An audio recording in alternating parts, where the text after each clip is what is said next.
I was born and raised in a small town in Southern Oregon, and I was a good kid in school. I grew up in a normal middle-class family. I got great grades, I was really active in sports, and I even graduated a year early. I was accepted into Oregon State University, and I had my dorm room already assigned, and I was really excited to move up to Corvallis. But that summer I got pregnant by my boyfriend, and I had to make a real tough decision whether I was going to keep my baby and unenroll from university or get an abortion and keep it all a secret. And that was a really tough summer for me. After I had the baby, I had some friends that had gone up to U of O to go to college, and they had an extra room in one of their apartments. It was at that time that I met a boy or a guy who pretended to take interest in me. I really thought he liked me, and we got along really well. He was really funny and charming, and he had a nice car, and he always picked up the tab. He had nice clothes. He told me he was a record producer, that he had a band up in Portland, and that's why he frequently went out of town. There's a saying that says when you take a child by the hand, you take the mother by the heart. And I really think that's what happened for me, because I had this new little girl and this man who showed this desperate attention towards her, like he wanted to really help make this family that I really wanted for my daughter. And he invited me to move in with him after about 6 months of dating, and I was really excited. And I brought him down to Southern Oregon to meet my family, and everything seemed fine until we arrived in Las Vegas.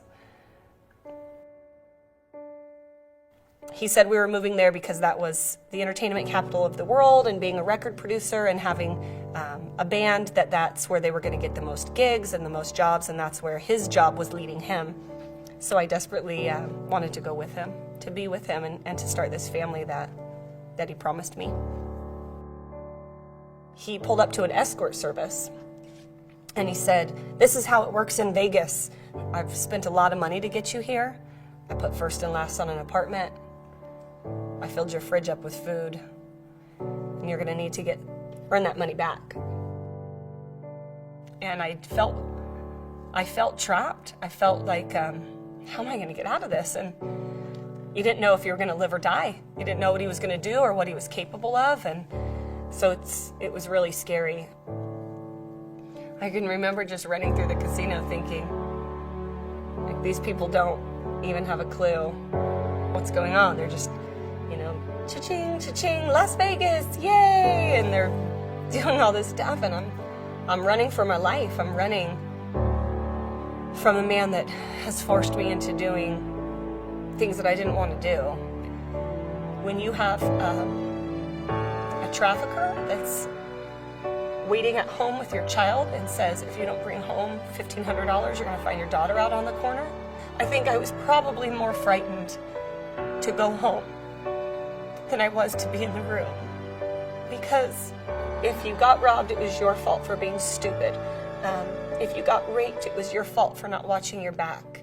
Anything that happened to you was typically your fault, and you incurred more punishment for allowing those things to happen to you. So it made you always walk in fear of your trafficker.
Selling girls. It's hard to think about, it's hard to imagine. But the truth is, it is happening right here in America. Predators targeting vulnerable girls and women, sometimes as young as 11. They lure them in online and off, flattering them with compliments, praise. You're pretty, you should model. They learn the victim's vulnerabilities. They gain psychological control. They isolate them. And then they threaten them with violence against the girls or their families if they do not do as instructed. The girls describe feeling trapped, scared.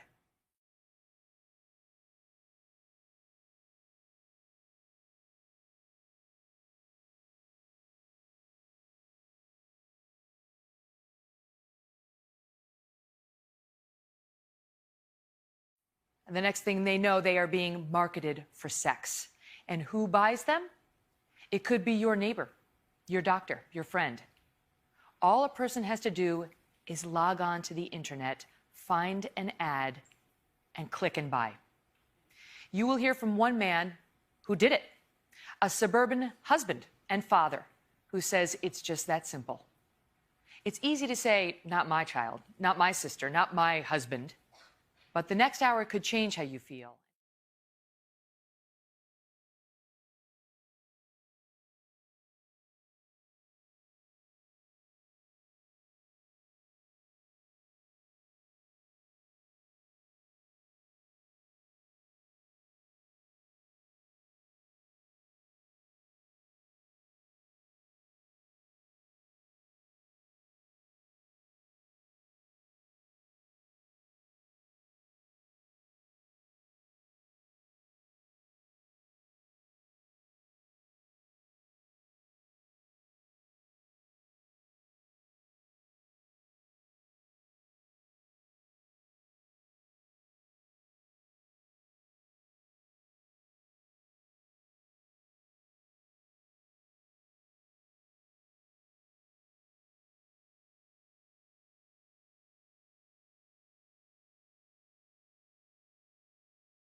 I had met him at a party. He was the kind of guy that everybody in the room wanted to be his friend, and all the girls wanted to date him. We dated for 6 months, and things got serious very quickly. So he proposed the idea of moving to Vegas, and he said, but I can't ask you and the baby to move to Vegas because this isn't where families live. And I thought, oh, he thinks we're a family. I'll come. He'd gotten us an apartment, and he told me that night we had some sleeping bags, I think. We weren't even completely like unpacked or anything, and he said, get dressed up, I want to take you out on the town. And he drove me to a dead-end street instead of to a nightclub. And so he was like, well, this building is an escort service, and you're going to need to sign up. And I thought, escort? That sounds like prostitution. This isn't what I signed up for. This wasn't my plan. And that's when he slapped me across the face. And he said, you're going to go inside and you're going to get my money back. And I knocked on the door, and he was an attractive young man. I remember him opening his wallet and counting out like a little over $300. And like pulled me on top of him, and I had on a dress, so he had pulled my underwear to the side. And then I thought, how did I get here? Like, how did I get to that moment where it's like gradual, and then like suddenly this boundary that you swore you'd never cross, you're crossing, and before you can like backtrack, it's over. Rebecca Bender, who is now a nationally recognized anti-trafficking advocate, joins us here. Rebecca, welcome to you. Thanks. So this guy you'd been dating him for 6 months. He met your family. Had there been any indications earlier on that he was controlling, that he was manipulating? I mean, my family always thought something was not right, but I don't think very many American families think human trafficking. They thought, is he a drug dealer? Something's off. But I was so in love that it was hard to convince me otherwise. How did he get you to go into that hotel room for the first night with another man? Well, we went to a townhouse. It was a local call. We had left my daughter at home with his brother. And so immediately when he slapped me across the face, my first response was, I don't know where my baby is. I don't know my address by heart. I just got to Las Vegas from this tiny town in Oregon. I didn't know the city. And so I complied. I was afraid. And I just wanted to get back to my baby. And I just wanted the night to be over. I wanted to go back to being happy and in love and hopeful. And that's when I just started crying. I thought, this isn't what I thought. This is complete fraud and deceit to lure me away from my support system. Mm-hmm.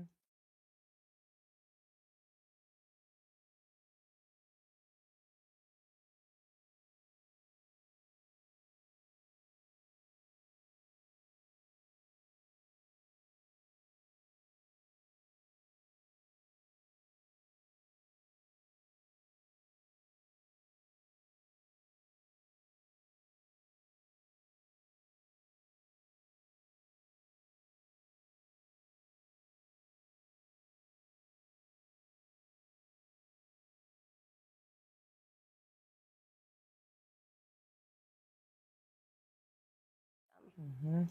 Do you know, there'll be some people out there who will say, okay, the first night you were afraid for your daughter. How was there ever a second night? Why didn't you separate from him? Why didn't you hitchhike, get out, do anything? Right. A lot of people think that. Well, it's the same reasons why women in domestic violence don't run. It's the same reason why there's cult-like behavior. I mean, they're very good at brainwashing and manipulation, and they make you feel like there's this dangling carrot that you're going to reach and that it's going to be over soon. One more week, one more day, one more month. And so you keep hoping that the end comes. And by the time a few weeks, month go by, you're pretty brainwashed.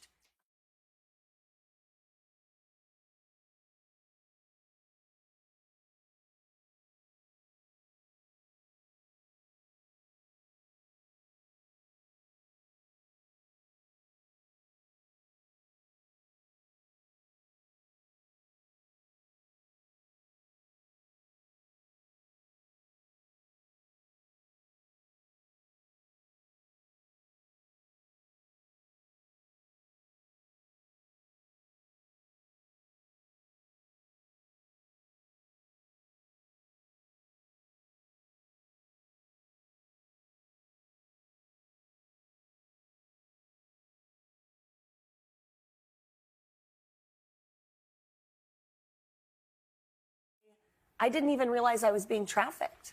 Mm-hmm. I thought that I was in domestic violence and my boyfriend was pressuring me to make money in escorting. But I envisioned human trafficking, I think, like most Americans, that it's kidnapped children in other countries, right, locked in rooms. I didn't realize what it looked like in a first world domestic setting. And that's why we are really geared to train Americans today on how to identify human trafficking and how to respond in their own town. Mm-hmm. Because there's many ways that it can look. And if we only envision kidnapping, we're going to miss it when it's right in front of us. What is the, I mean, now that you're an advocate, you got yourself out, you got yourself away from him, what is the number one thing you feel like people need to know? I feel like people need to know that human trafficking is not what they saw in the movie Taken. That it's That's what everybody thinks, right? That's what I thought before we got into this, too. Right. It's way more complex. They target your vulnerabilities. They gradually expand your boundaries, increase your trust in them, and then they pressure you little by little to start moving that boundary line until you are in hot water, until you realize the water is heated up around you and you're boiling. Mm-hmm. And then you start trying to run. That's usually when people start trying to run. The separation from your family, the increasing control, the isolation. I mean, these are all patterns of abuse, as you point out, and of trafficking, and in any case, cause for alarm.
We let ourselves think that human trafficking is only about forced prostitution, when in reality, human trafficking is embedded in our everyday lives.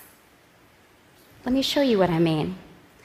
Forced prostitution accounts for 22% of human trafficking. 10% is in state-imposed forced labor.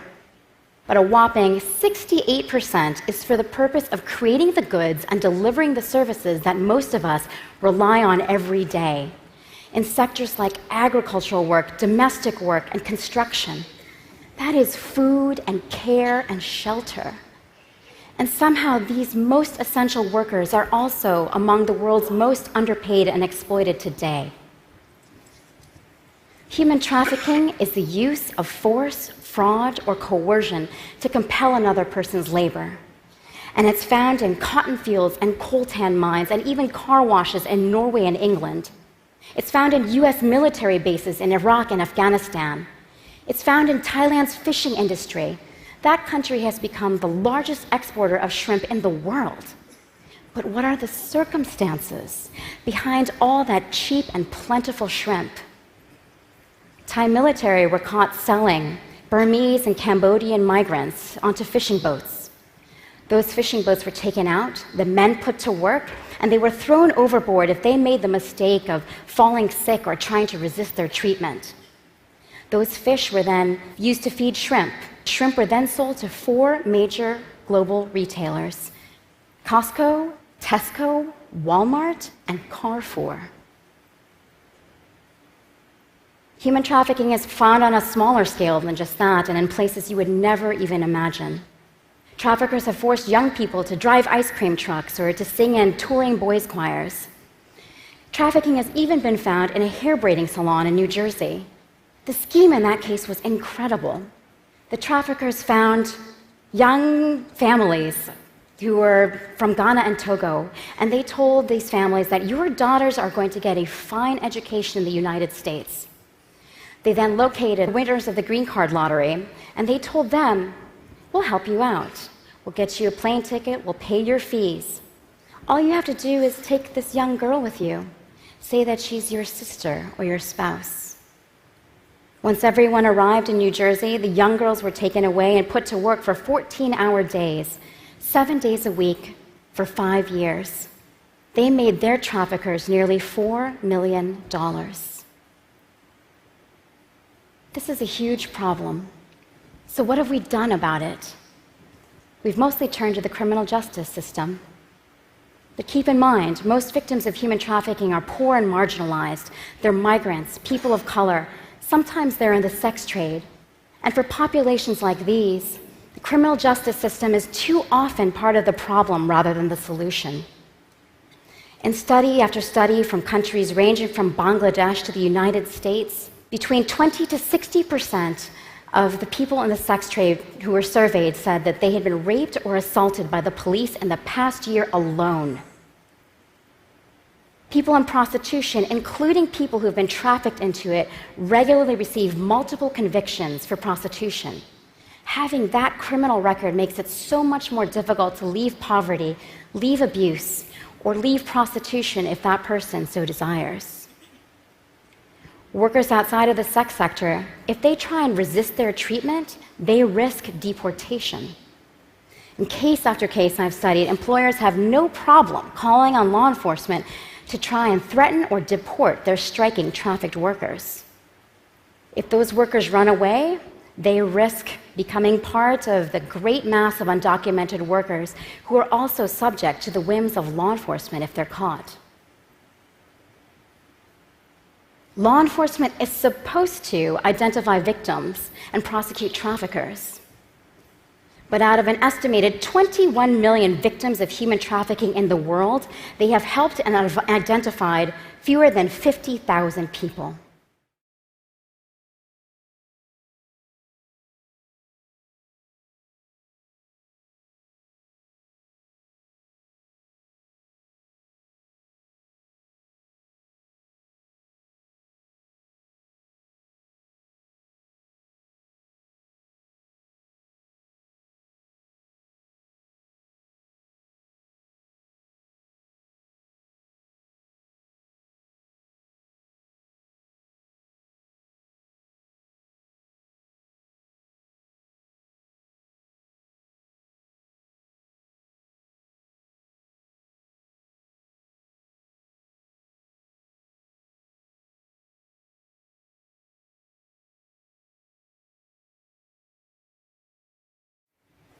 Mind you, none of what I am describing about this agricultural sector or the guest worker program is actually human trafficking.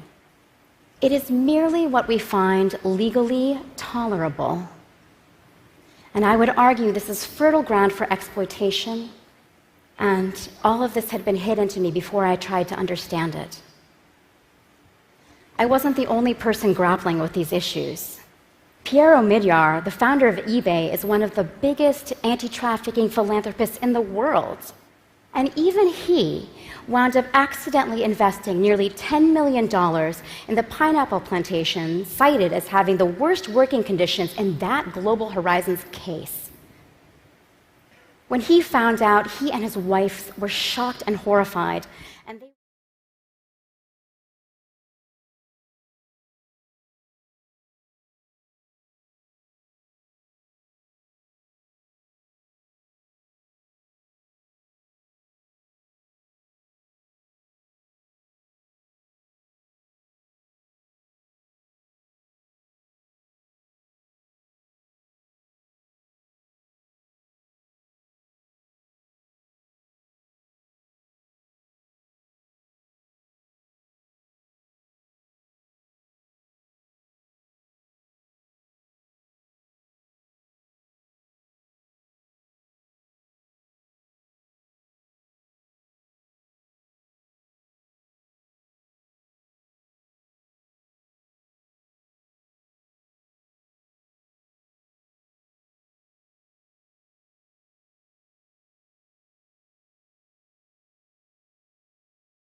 Katarina Rosenblatt says she was only 13 when her mother, escaping an abusive relation, took her to live in a hotel in Miami Beach.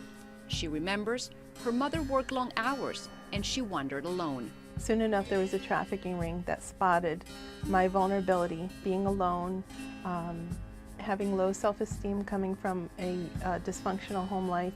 You know, they spotted that. And so there was an older girl that recruited me, and she came up to me as a big sister. And so she was 19 and thin and pretty and everything I thought I wanted to be. Kat says the girl's name was Mary, and she had a plan. She introduced me to her pimp, and I didn't know he was a pimp. I didn't know he was a scam artist at the time. I thought he was just a nice man, like a father. Soon after, she remembers finding herself inside a hotel room, dressed as a bride, convinced she was playing a game. She remembers the locked door and drugs on the table. This guy who was half-dressed with a beer belly hanging out, ready to partake in his transaction. He had negotiated the price with Mary. I should say 20 years ago, the price was $550 for a virgin girl. Kat says that time she managed to talk and plead her way out of this situation.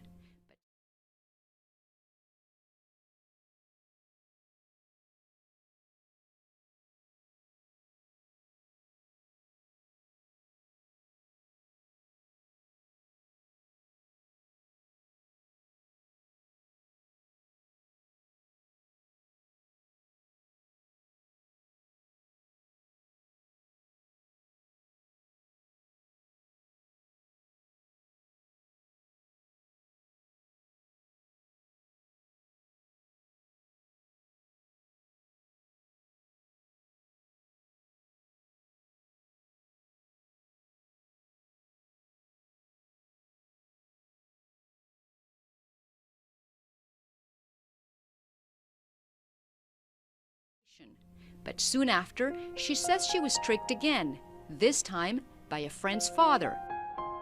It came in a place that you would never suspect it, and that was in my middle school.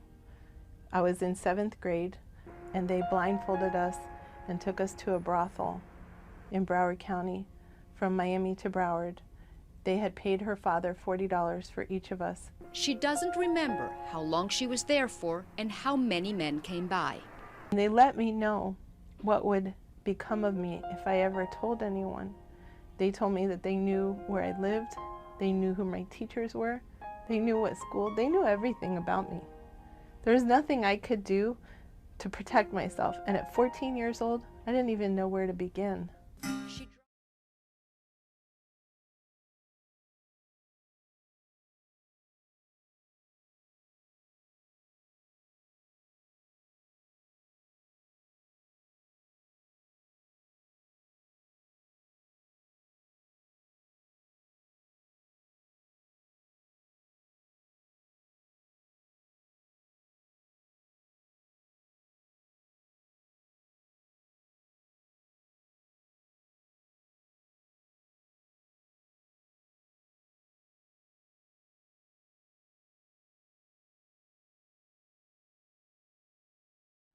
She dropped out of school and became addicted to drugs. Prostitution didn't seem so foreign anymore. She met up with a pimp. Her dreams were crushed. I'm nothing but a drug addict and I guess a prostitute for these guys. At 15, I had given up on myself. I belonged to the street. I belonged to whoever would show me kindness or give me cocaine.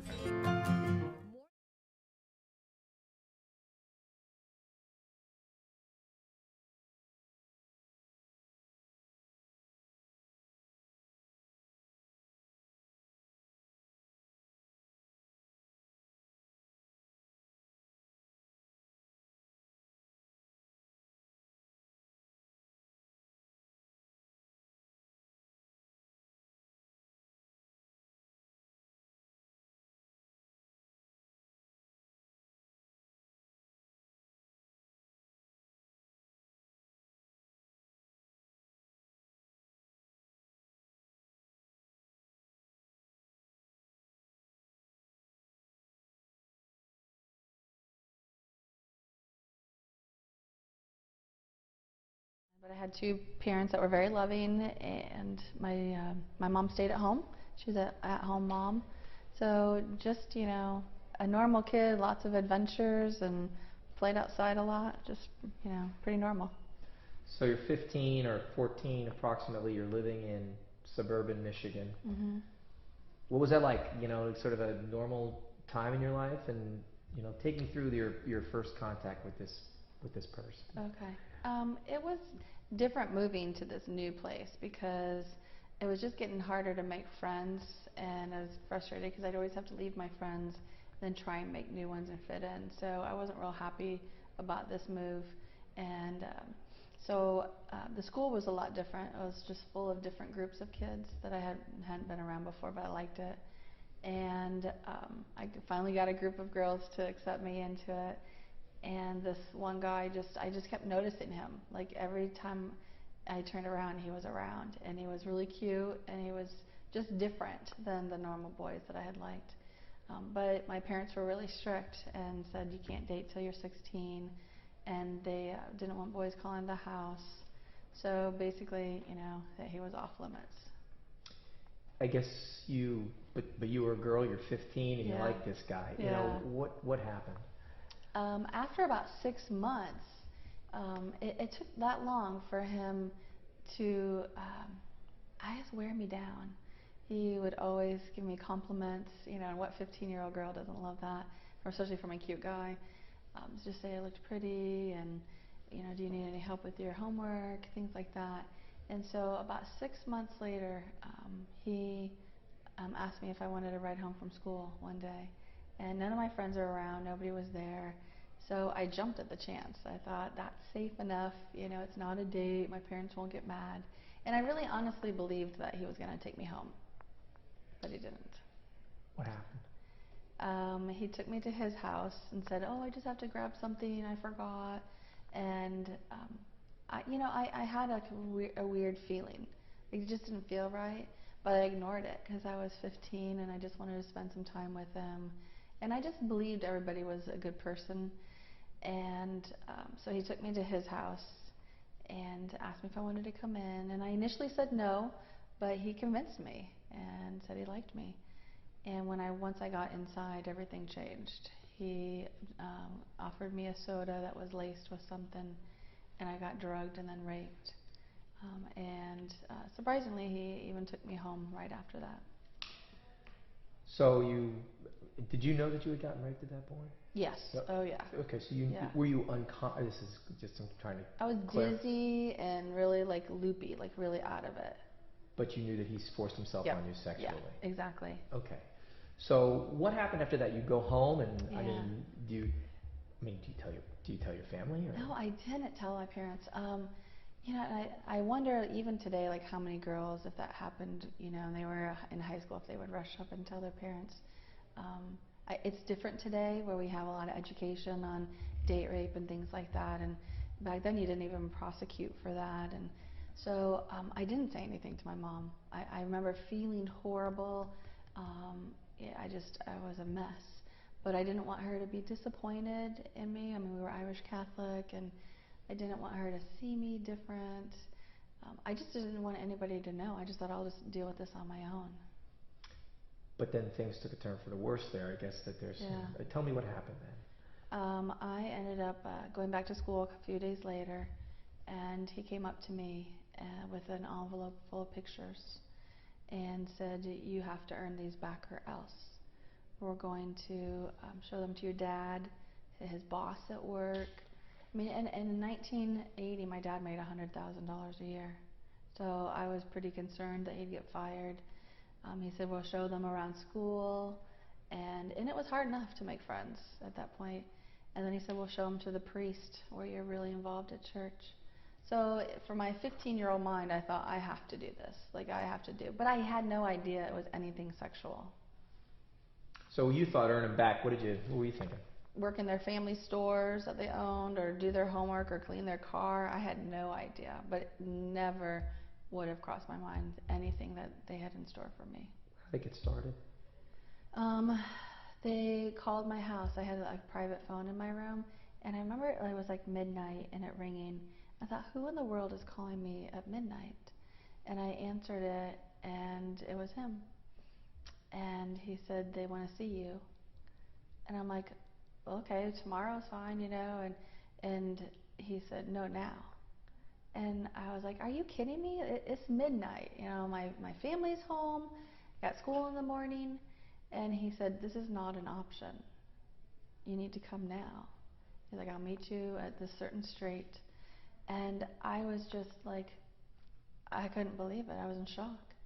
And so for some reason, you know, I went and I snuck out and met his car and went to their home, the same house where he had taken me before.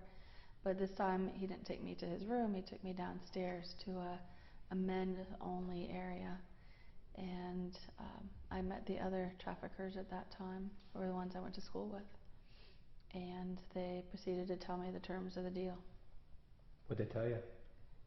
That you will do whatever we say, whenever we say, and then we'll give you back the pictures. If you tell anybody, you're dead.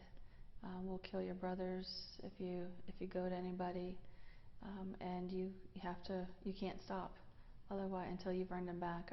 Otherwise, there's huge penalties. So was that first evening? Was there encounters at that point, or was that? Yeah. Okay. What? Yeah, without getting too much detail, Sure, I know. no, then what happened that evening? And then that evening they broke me, which is what we call it. You know, multiple rapes, and just they take you right to the brink, just so you know that those threats are real. And then they took me back home, and I went to bed. I don't think I slept all night long, and went to school the next day.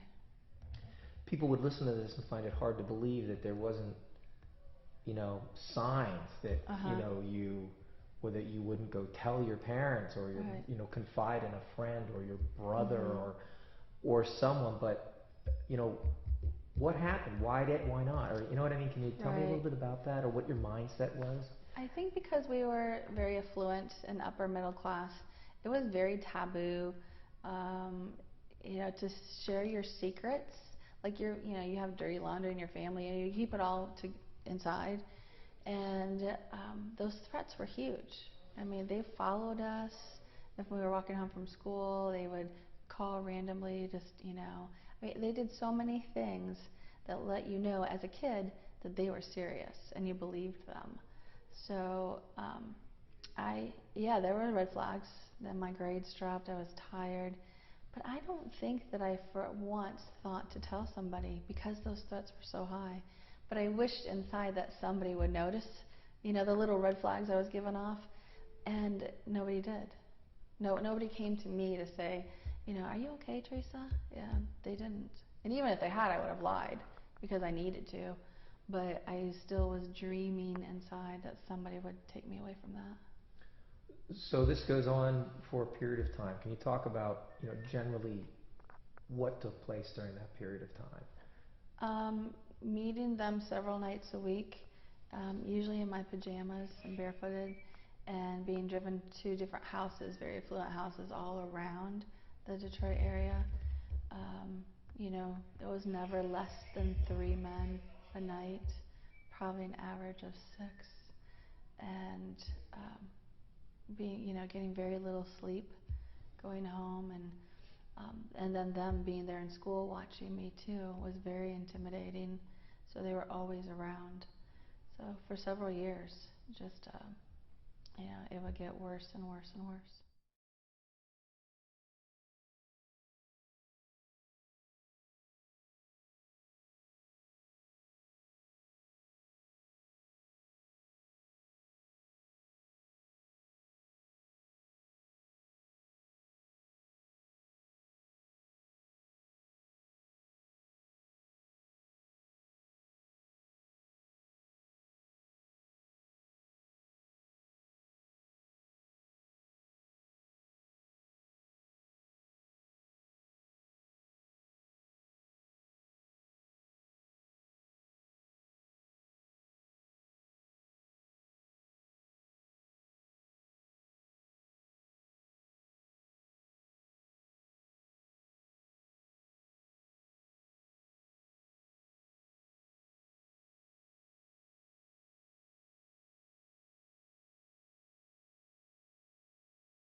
Tell us about, how you finally were able to, the whole experience Sure. that where finally you were able to get out.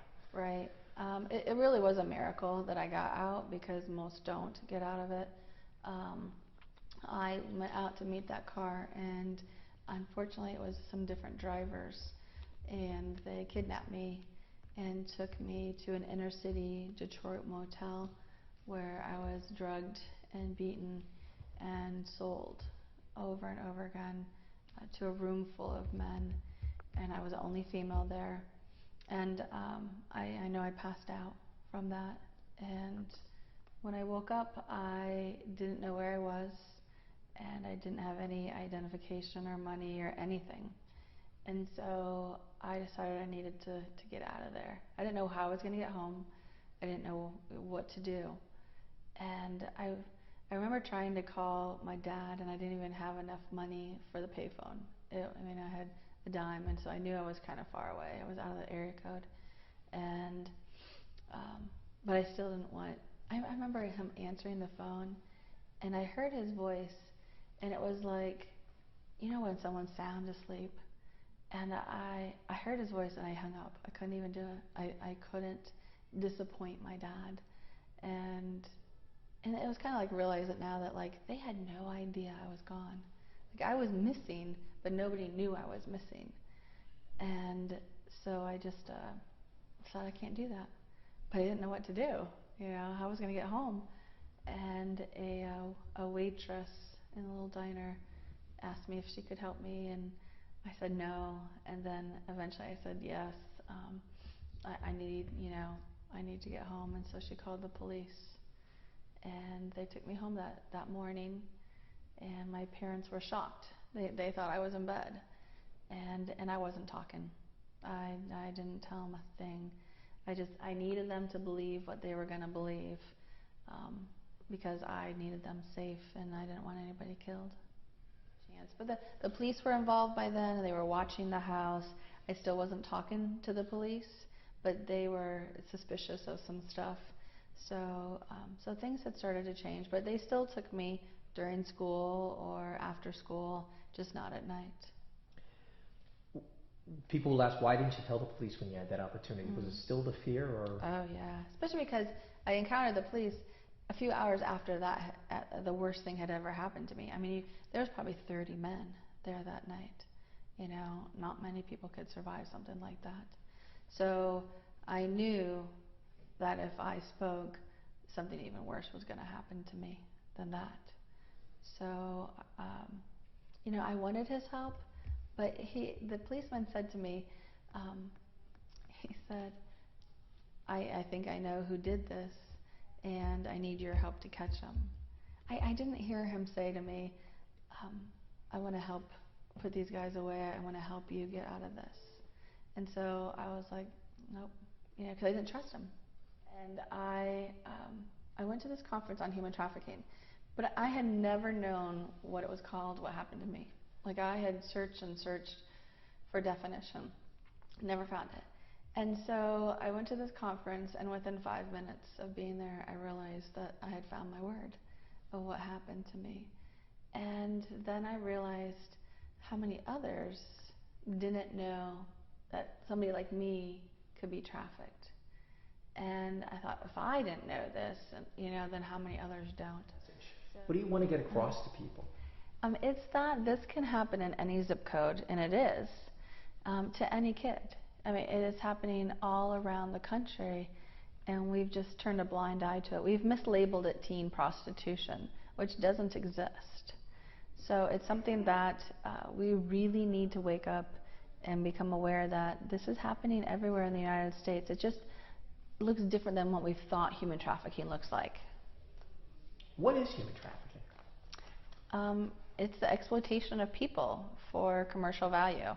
So if you exploit a person and you make them work or have sex and you're making money off them, that's human trafficking. Who are the guys doing this? I mean, is there someone we could recognize, or is it the nice guy with the Trans Am? It can be anybody. That's one thing that we have found, is that there is no socioeconomic consistency in it. It can be any race, any age. It can be women. We are finding a lot of women traffickers. Generally, they were trafficked before and then have just kind of moved up in the ranks, so they don't have to do that anymore. But it really can be anybody. And finally, is it typically, because it sounds like you were, for lack of a better term, seduced into this because you like this guy, you know, Sure. and it was you know, boy, I like his attention. But is is that the only way it happens, or are people physically grabbed and beaten and you know, how does this type of thing? 3% are kidnapped into it, which it doesn't seem like very many, but we know 100,000 kids are being trafficked in the U.S. So 3% of that's not small. We know 35% of human trafficking victims are sold into it by family members. So that's not your seduced part, that's more of a forced part, you know. And then 62% are, I would say, seduced into it or convinced by somebody they know. Blackmail's one way. Blackmail's one way, threatened, you know, tricked, all of that. All right.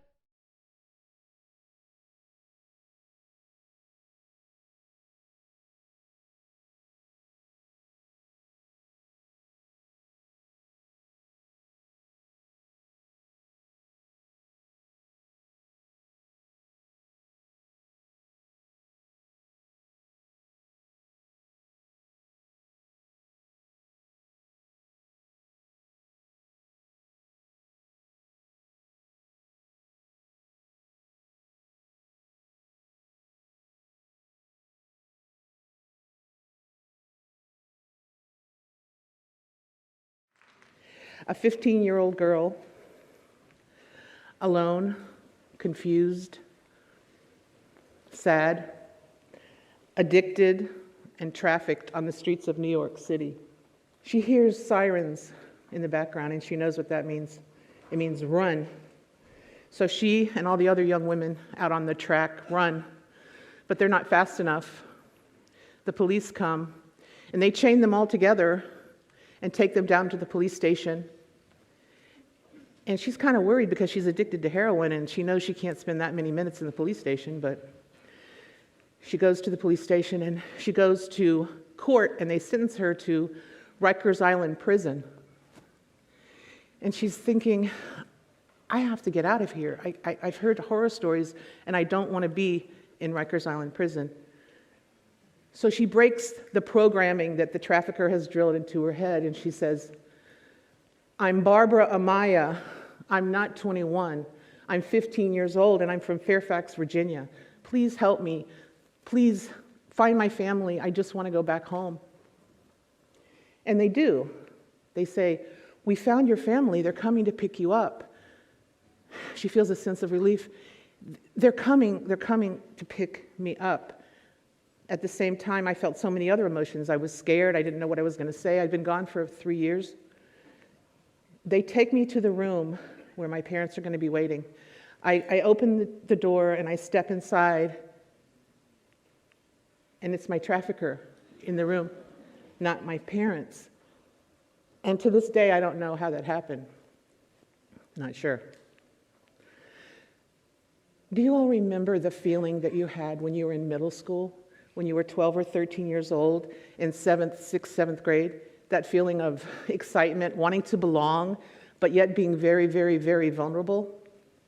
That's what traffickers prey upon, vulnerability. Whether it's a 12-year-old runaway or a 35-year-old man trying to find money to feed his family, vulnerable populations being preyed upon. That's what it's about. It's not complicated. They know how to keep that vicious cycle going. Supply and demand. It's about supply and demand. That's a photo of me, 12-year-old me.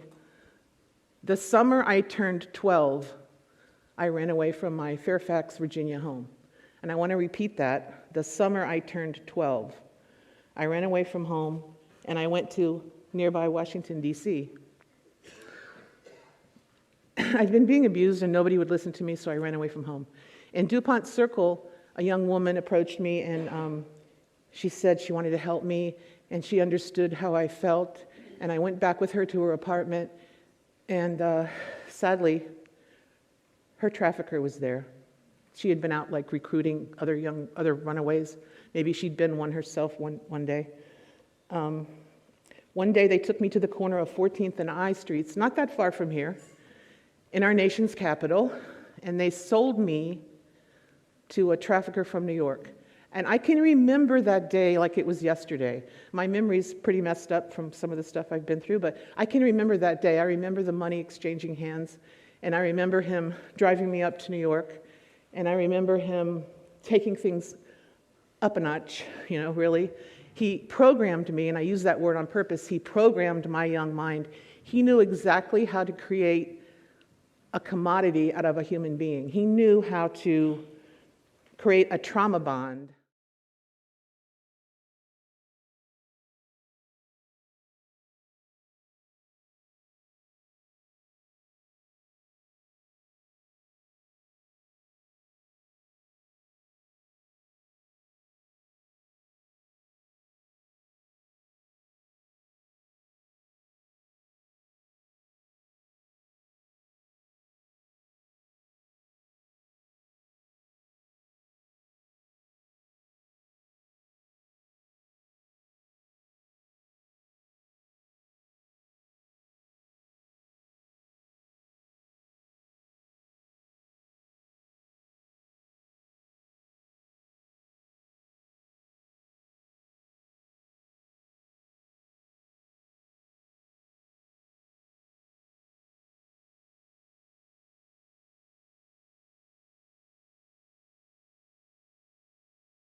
I always get asked, why didn't you just leave? How could that be possible? I bonded with the trafficker. He knew how to create that bond. I never had my first dance. I never had my first innocent kiss. I never went to high school because I was 12 years old when I left home.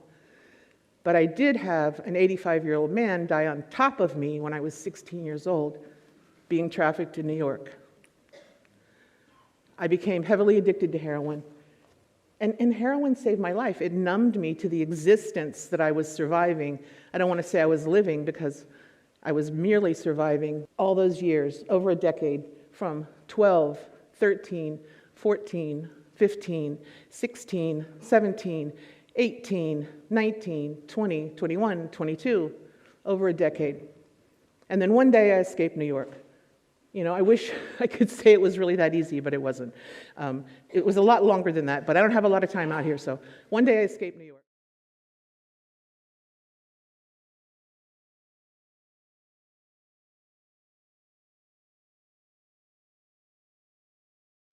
So I want to tell you a story about a young girl I'll refer to as Tasha. She went with her mom and grandmom to town, and when they arrived, mom and grandmom took her to a hotel where an older man was waiting so he could sexually assault her.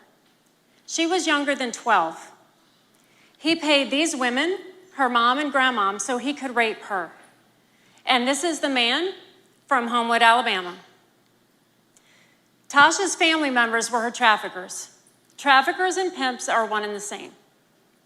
This is familial trafficking, one of various types of trafficking that happens in the US. Sex trafficking of all kinds is occurring in Delaware now. And the demand for this exists because there are thousands of Johns. Now, anyone who purchases sex with a minor is a pedophile and a child rapist, so we're going to call that what it is. But for the purpose of today's talk, I'll be discussing adult victims as well. So I'll refer to anyone who buys commercial sex as a John. So here's an example. These two men are Johns. Church pastors from Knoxville, Tennessee. One is a pastor for children aged birth through 5th grade, and he responded to an ad soliciting sex with underage girls. He negotiated a $100 fee for a half an hour of sex with a female minor. The other pastor was also charged for soliciting sex with underage girls, and these men are not alone. There were 300 contacts made in response to that one ad placed online. Ads just like this one on Backpage.com. So I want to show you a recent Delaware Backpage search, and anybody can access this. Many of these are individual ads placed by pimps selling girls and women for sex. Sometimes the girls and boys, because males can be victims as well, are forced to place their own ad. Words like new, petite, or extra small are code words that the pimps use to let the Johns know that they're minors. So when you click on one of these ads, a video clip or a photo like this one will appear. And while this may not be the girl that they're actually buying, it may be a random image used for bait, you get the idea. They are luring men with photos of underage girls. And do you see how brazen the pimps are? New, young girl. So you call the number and you talk to the pimp, who sets up the time, place, service, and cost. And then there's in-call and out-call, depending on whether the pimp travels to the John or the John travels to the pimp.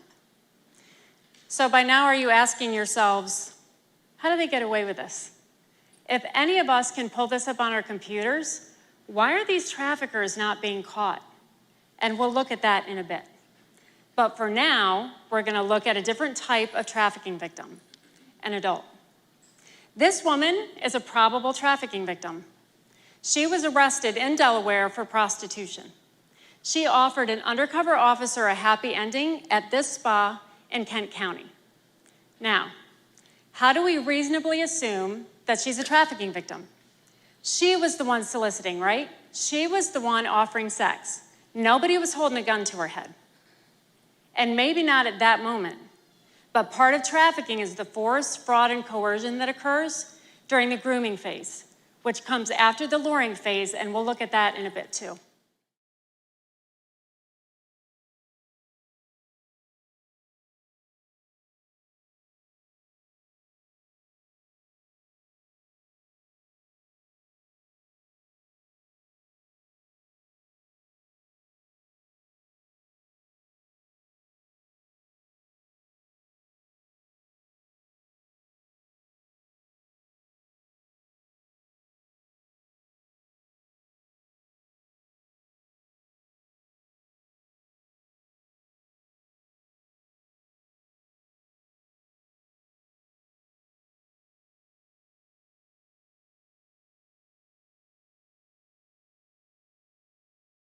That money gets turned over at the end of the day to the pimp to meet her quota. A typical quota in a day for a sex trafficking victim is anywhere from $500 to $750 a day. And this is what happened when one young victim did not meet her quota. And then one night he sent me outside in the area where we live to make $500, which is impossible. So the earlier article speaks to the arrest of the prostitute in the spa. No mention of the guys buying the sex. And often these guys possess a dark and disturbing mindset, an attitude of perverted entitlement. I paid for you, I can do whatever I want to you, I own your body for the next 30 minutes. So who are these Johns that pay for commercial sex? They are from every walk of life, every race and culture. People you work with and rub shoulders with every day. It may not be that creepy guy lurking in the shadows. It might be your mail carrier, or the person next to you in the pew on a Sunday morning, or your in-law, or your friend, or your child's teacher. Here's a teacher from a Baltimore public charter school. He trafficked a 16-year-old girl. He dated her for 2 months before forcing her to prostitute herself so he could take her money. Police said that the 16-year-old girl was advertising prostitution online and offered to meet an undercover officer at a local hotel. Now, she was recognized as a trafficking victim and not cited for prostitution, in part because there's no legal definition of a child prostitute, but there are prostituted children. But what if she was 22 or 26? So where does this happen? The U.S. has been referred to as a land of opportunity, and it is. But it's also the land of opportunists. So look at all the places identified in the U.S. for probable trafficking via a national hotline. Delaware is a hotbed because of the I-95 corridor. So how does this start? Most prostituted adults begin as trafficked children. They are lured and then trapped. And as they get older and keep having birthdays, there's no viable way of escape. There's nobody to help them. They find themselves as adults now able to take the fall as a perpetrator cited for prostitution, rather than being recognized as the victim and receiving help. So back to the discussion of luring and grooming. A pimp will date a girl, lure her into a relationship.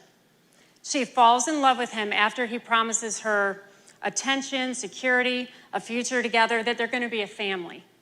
But she has to help out and make some money. So he sets her up on her first date, which includes her being sold to a stranger for sex and then forced to give him the money. Now, she might agree because she wants to please him. But if she refuses, she may be gang raped or beaten and then forced to comply anyway. So she learns quickly to acquiesce because she knows she'll be forced to do it, and she may as well save herself the beating. She begins to believe that what has happened to her is her fault. She believes that what has happened to her becomes who she is. She takes it on as her identity, which then determines her behavior. And that principle is true for every single one of us. But her life consists of being bought and sold, exploited for the lust of a stranger and the greed of a pimp. And she is trapped and enslaved and surviving in life without a voice or a choice because of her perpetrator.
So how do these perps get away with this? How does this become a $99 billion a year industry and the second largest criminal enterprise behind drug trafficking? Because drugs can be sold and used once, but a human body can be sold over and over, used multiple times a day for years, creating an endless supply of income until she's discarded or dies. One FBI agent suggests that from the time of lure to the time of death, the average lifespan of a victim is 7 years. They die of homicide, suicide, drug overdose, and HIV and AIDS. So how do these perps get away with selling people for sex? Because most of us are not even aware that this is happening, so we don't report it. There's no tips to the hotline or to the police. Our medical field, our educational system, and many state agencies have no idea that this is even happening.